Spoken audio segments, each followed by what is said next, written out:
Hello friends, मी आहे Ashwini Dharpure from Nagpur. हा माझा पहिला व्लॉग आहे।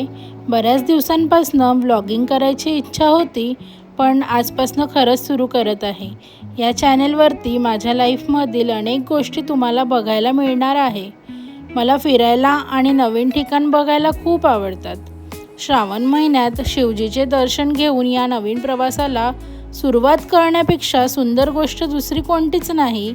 म्हणून आम्ही आज गेलेलो पारशिवनीजवळ असलेल्या घोगरा महादेवला। ही प्लेस नागपूरवरून 40 ते 45 किलोमीटर आहे।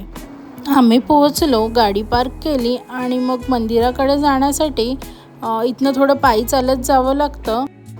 आणि इथे पोहोचल्यावर तुम्हाला असे काही स्टॉल्स दिसणार जिथे तुम्ही नाश्ता, जेवण आणि थोडा वेळ आराम करत बसू शकता।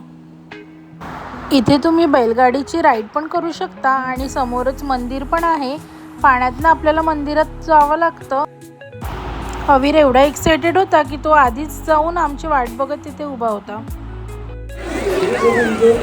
मंदिरात जाताना इथे तुम्हाला मोठमोठे दगड पाहायला मिळेल आणि तुम्हाला या दगडांच्या मधातूनच जायला रस्ता दिलेला आहे।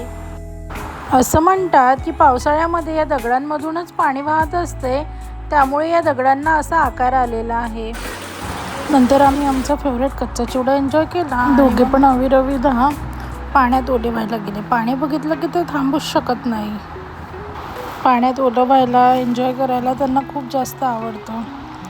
आणि छान पाऊस पण येत होता, तर खूप वेगळीच मजा येत होती। नंतर आम्ही घरी रिटर्न यायला निघालो। वातावरण बघा किती सुंदर आणि छान झालेलं होतं। माझे ड्राईव्ह करताना असे सॉंग्स म्हणत असतात, म्हणून मी त्यांची मजा घेत होते की अजून जोरात म्हणा सॉंग्स म्हणून। तर भेटूया नेक्स्ट व्लॉगमध्ये। तुम्हाला माझा व्लॉग कसा वाटला प्लीज कमेंट करून नक्की सांगा। Thank you guys, bye bye.